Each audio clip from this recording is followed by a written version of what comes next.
Hello, everyone, and welcome to Strategy Gaming Dojo, where we find, learn, and play one more turn of the great strategy games. Now, before you sits one of the great strategy games of all time, arguably the greatest war game ever made. Now, also on the channel, we're doing War in the Pacific Admirals Edition, which is the sister game to this game, which many people would argue is the best war game ever made.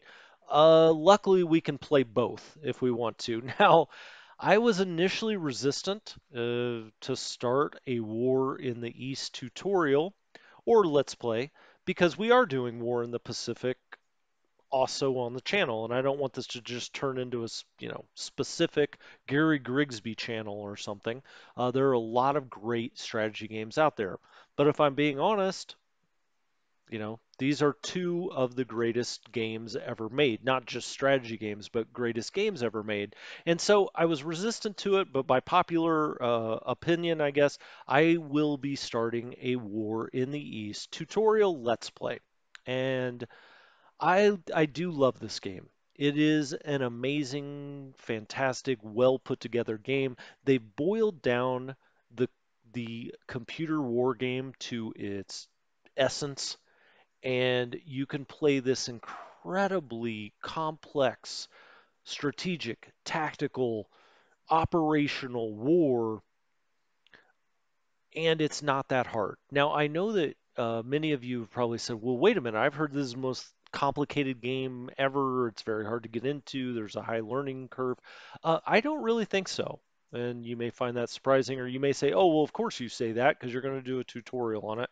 Um, no, I do not think this is anywhere near as complicated as War in the Pacific, for instance. I mean, that's on a whole different level.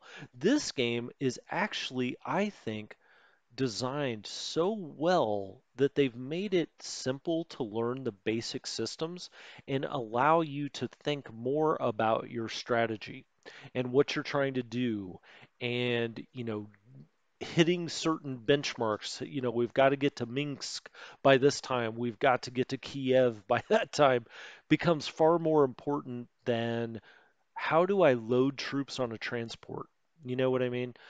This game, they brought it all down to the basics, and you see, it's a hex and counter game, and at its heart, it is one of the best board games ever made. Of course, there are board games that cover the Eastern Front, but they can't do what this game does. I mean, this game gets down and models to the individual gun. We can click on some of the unit cards, and you can see we get down to individual rifle squads, anti-tank rifles, mortars.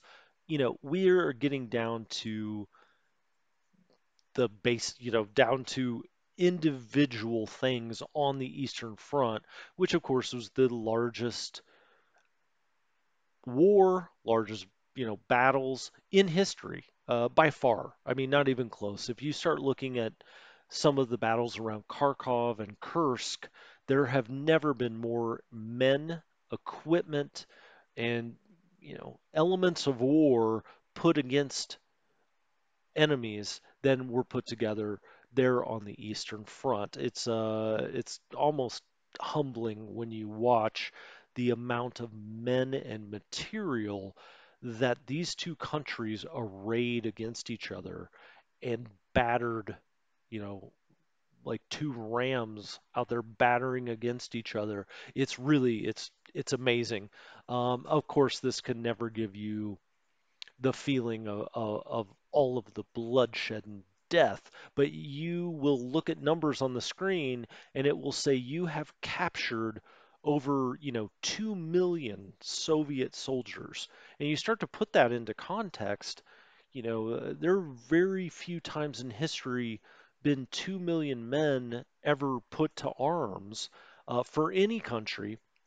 And then you think, well, they had another 10 or 12 million more, you know, and it's awe-inspiring in some ways. That being said, we are going to start from the basics. We're going to get going from the start screen. We're going to talk about options. I always like to start with the map if you've watched my videos because I like to get my arms around a game. I like to talk about the map. And, of course, I think everyone's fairly familiar. If you're going to play this game, we've got Leningrad up here in the north, and the Germans have Army Group North. You've got Smolensk, which is kind of the, first prize. Well, you know, here's Smolensk, here's Moscow. You can see why Army Group Center is coming for Smolensk. You see the Pripyat marshes here, which created a separation of the armies, which will cause us all kinds of difficulties until we get past them.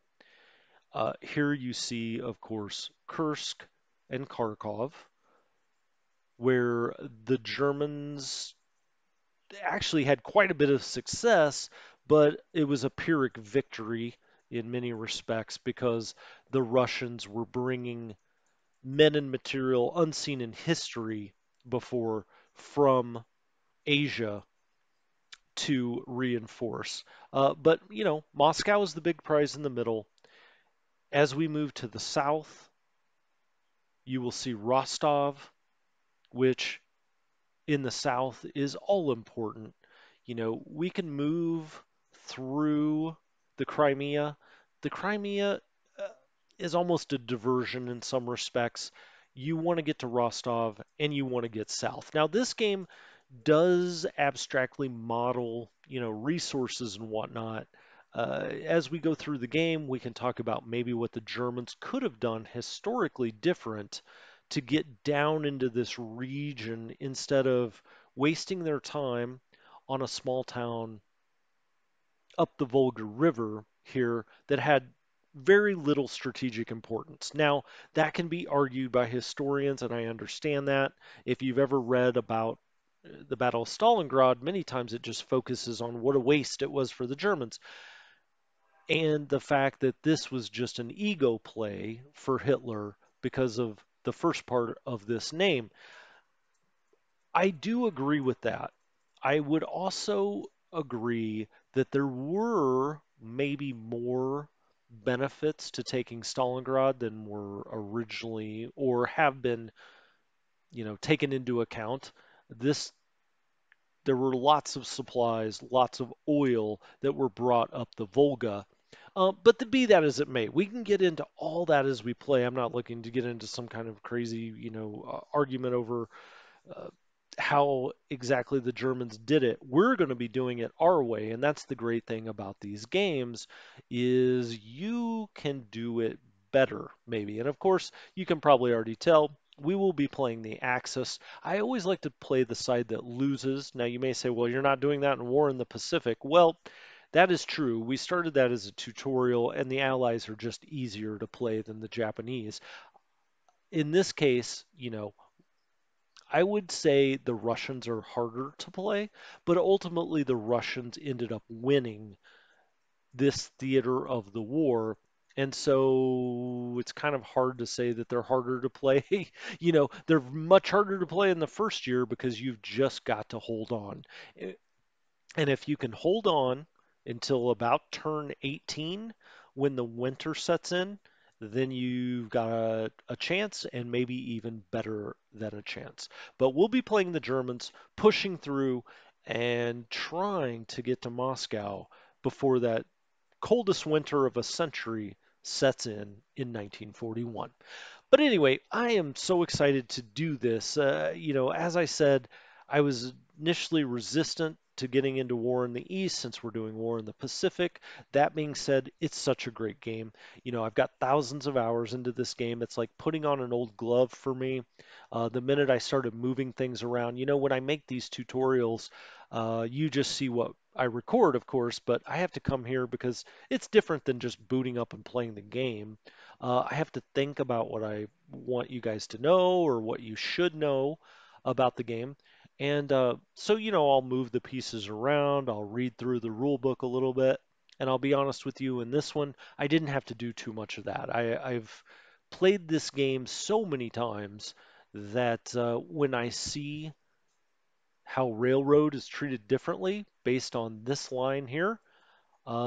It's just like I've seen it for 1,000 hours before. So hopefully we'll have a great time and we can talk about, the war itself, what we're doing, what was done historically, what should have maybe been done historically. We can get into all of that, and it should be great fun.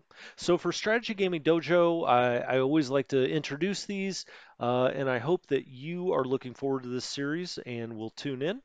And hopefully, I'll have something out in the next couple of days. I'm working on it. So until next time, I'll talk to you later.